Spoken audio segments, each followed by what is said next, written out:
Hello, friends. It's Chapo. It's going to be a caravan, or is it going to be a school shooting? Is it going to be big anime boobs in Canada, or is it going to be Roe versus Wade? Yes. And then if you're out there like, what about inflation? Like, shut up, nerd. We're talking about anime boobs. We're talking about abortion this And the week. thing is, that's what helps the Democrats, because when you strip those issues of their emotional valence and you just ask, what's the normal position on these? The normal position on the issues of like who gets to have an abortion, which affects half of all people in America. Yeah. Like things like that. A broad acceptance of LGBT people when in a country where at this point most people have LGBT friends and relatives. Yes. Oh, do we accommodate these things, or do we make them illegal? A normal person here with a normal relationship to women and gays and lesbians. We do that. It's weirdos who want the alternative. That is their advantage. Who are obsessing, the weirdos who are obsessing on it, again, with language that borders every day more and more on like the occult. You know, and of course we've had those kinds of panics before, but it is just like the level of inception levels deeper into the lizard brain you have to go to even understand the baselines of some of these arguments is getting so absurd that you have to imagine that it is alienating as much as it is activating. But the problem is that if the Democrats had a way to catch people as they fell out of normality, they would be able to actually compete in this reality.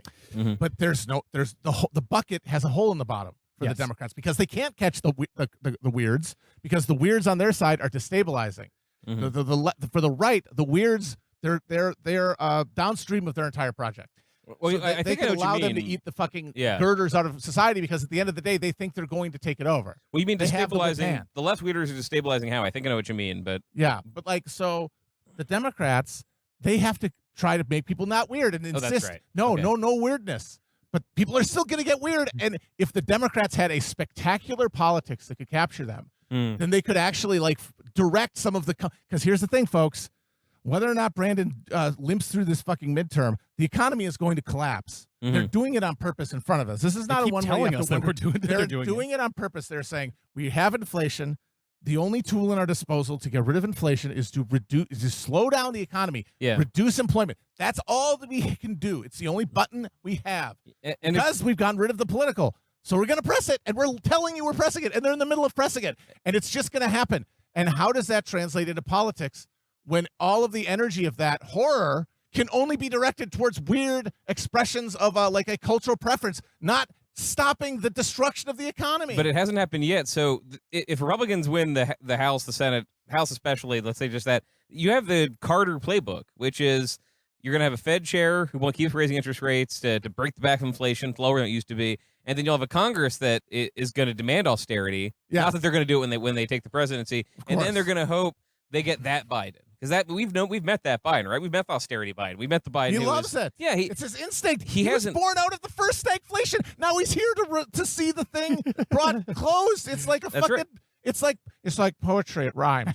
If we get Joe Brandon to work, because he's a funnier character than we've ever. He's a more senile character than we've ever had before. Yeah. So if we can get Brandon to work, oh god, he's here. It is the second coming of the Antichrist. Yeah, and that's where inflation fits in the Republican message now. It's not just hey, prices are up. It's you need to be on tilt all the time. You need to realize that things are so bad that you need to panic and vote. Because that's the thing is they're the only ones who can sound the alarm. Yeah. And that's the thing. We can talk about normality. Normality is not a reflection of reality. It's a reflection of our complacent Americans' pseudo-reality that we negotiate through the media that we consume. The actual reality is that it is a 10-alarm blazing fire that we are trapped in, like the meme says.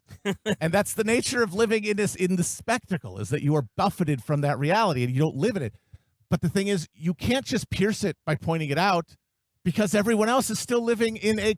You can't break everybody out. That is a messianic delusion. You have to deal with the fact that normality means you're not going to realize how urgent things really are. And how do you deal with that? How do you negotiate that? Being the person who knows as a real weirdo, as all the actually politically conscious people are, that things are as bad as they say, just not the way they say them. Well, just a few minutes ago, I was saying that you had to go 10 layers deep in the Inception thing to figure out what was going on in the right-wing news, and now I feel like we've gone 10 Inception layers deep to figure out what's going on in our analysis of things. So let's bring it back to something a little more concrete. Let's get back in Ken Watanabe's head, right? Is Yes, that exactly. the first level of Inception? I believe so. Yeah, He's the one let's being get back incepted. to his head. Okay, great. Well, apparently there's like 5 people being incepted in that thing.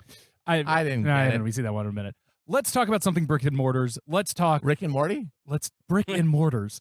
Let's talk about the House of Representatives. Whose house? Ron's house. So, we're going to kind of do all of this as a block. I'm sure that there are some interesting that you can flag. I've got at least one down in here. But I will start. Most savvy prognosticators seem fairly certain that the Dems will lose the House this cycle. The question is by how much? In November of last year, Kevin McCarthy predicted the Republicans would pick up 60 seats. They have been walking that way back. Yeah, that's not gonna happen, probably. More recently. But they do only need to pick up 6 seats to flip it. Will they flip it? Flip it good. I think you have to be huffing some real Democrat copium to be even conceiving of them holding on to the House. The headwinds are so strong.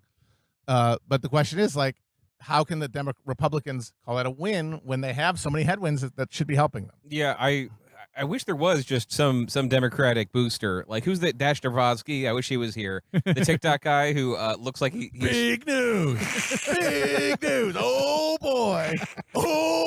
Big news. Donald Trump. I watched that video on repeat for like 5 minutes, I think. It might have been 5 minutes. It might have been 5 hours. I was lost in it. I had one of the classic, I had one of those, like, honey, you got to see this reactions to it. Big news. He's got to have, like, a soundboard, like, keychain thing, like, up yours. Kiss my butt. Big news. Oh, boy. Big news. Oh, boy. Yeah, please call him anyway, and I say, like, Howard Man has never wins. blinked. I'm gonna have to find because I'm going to be boring. Guy, Like, I I'm think not familiar with him. they're on. Oh, God, he's a TikTok guy. I'll find it. He's a TikTok version of, like, one of the, he's a TikTok evolution of, like, Jeff Tedrick and, like, Jeff Garland and all those, like, Ramore that are on the Democratic carcass after 2016. Well, and the scary thing he's like the Zoomer version. Where people were actors, and that wasn't going well, and they realized with the talent of an actor, with, like, the talent of an actor who never gets into anything, you are much better at talking than 99% of people talk about politics. If it's a contest you can bust between, at the top. If it's like, okay, we've created a new media concept where you could rise to the top without having ever displayed any actual talent. Yeah. Like, there's going to be people who, like, pool at the top there, and he's certainly one of them. Yeah. As am I. Yeah. Game recognized game. He's just a Zoomer version of me, basically. Yeah. So boy. So I know what he would say about the midterm. I mean, I just think Democrats, there's just too much on the table for them to hold on to it. There's too many seats that Trump won by a little. And I was kind of watching this breakdown of there's seats that are like Biden +5, but they're all white working class voters who came back, like, around Scranton. There's states they're like Biden +5, but they're like Orange County, and Orange County's like not flipping back this year. This is not like they're not flipping back for the for like this version of the Republican Party, not yet. If it wasn't Donald Trump, like, as the face of everything every single day, every single second, they would maybe. But I think it's enough for just like a good 20-seat Republican flip, which would be pretty mediocre by what they were hoping for. Yeah, that's them with enough majority to do lots of things. And I think that it has been slipping. And if you look at where they're spending money, like, there's places that should be they should be done. Like, there's a district in Arizona that's half rural, like a little piece of Phoenix. Biden lost it by 10 points after it was redrawn. They're still spending money there. It's, like, still not in the bag. There's just a lot of stuff that, like, the equivalent of when Darrell Issa retired, Darrell Issa saying, "Hey, you guys are not winning my seat." Like, those places, they're still kind of fighting for him. Like, nothing's been given up. And part of that, though, is that this is like the first midterm where we test this. Like, the Democratic base now is like the binge watchers. It's it's the Subaru moms. It is people with, like, lots of time to spend caring about politics, right? Money to spend on it. So there's every been Democrat, this polarization now. The I guess income, but really education as, like, shadow of income distribution, polarization here. Break it apart, like, polarization to be like, if you're of a certain income in a certain suburban area and you went to college, it is probably going to be socially anathema to be a Republican. No, totally. And those people are donating to candidates, and so they are all in their bag. Like, every Democrat who's in any kind of tough, which wasn't the case in 2020. 2010, half of them were like, give up. Like, where's I remember the candidate for Senate in Ohio. The alarm is ringing. They're was throwing it up. So bad in 2010. Like, the Democratic nominee for Senate in Ohio literally just gave up before the election and just said he just gave his money to the state party. It was like, and then that happened again in 2014 where the candidate for governor gave up and said, I can't win. The state party take my money to run some state Senate candidates or whatever. And now, like, Tim Ryan is like dunking on JD Vance every single day. That's like new, because that's who are the voters, who are the donors, who are these voters?